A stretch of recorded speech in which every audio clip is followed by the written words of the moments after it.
మనందరం కూడా స్వామివారిని ఎంతో అద్వితీయమైనటువంటి కోణంలో దర్శిస్తూ ఉంటే చక్కగా మనకు ఎన్నో విశేషాలు కూడుతూ ఉంటాయి. కాబట్టి పరమాత్మ యొక్క ఉన్నత తత్వం అంతా కూడా ఇక్కడే మనకు దర్శనమిస్తూ ఉన్నది.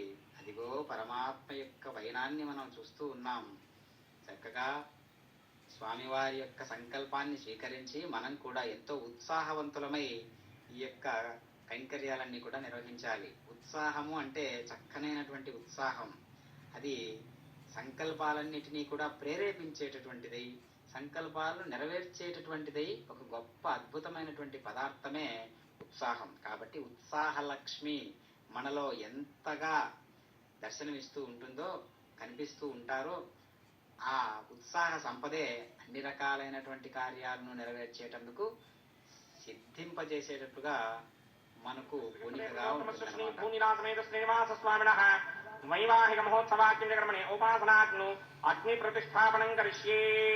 ఓం ఏతోన్వింద్రం స్తవామ శుద్ధం శుద్ధేన సామ్నా శుద్ధైరుక్తైర్వావృద్ధ్వాంశం శుద్ధ ఆశీర్వాన్ మమక్తే ఇంద్రశుద్ధో నాగహి శుద్ధ శుద్ధాభిరోధిభిః శుద్ధోర్యం నిధార్య శుద్ధో మమత్తి సౌమ్యః ఇంద్రశుద్ధో హినోర్యం శుద్ధోర్త్రాన్ దాసతే శుద్ధో వృత్రాన్ని జిగ్నసే శుద్ధో వాజం శిరాసతే మయి దేవాత్రమణమాజినంతా మయ్యాసేనస్తమయ దేవహూతిః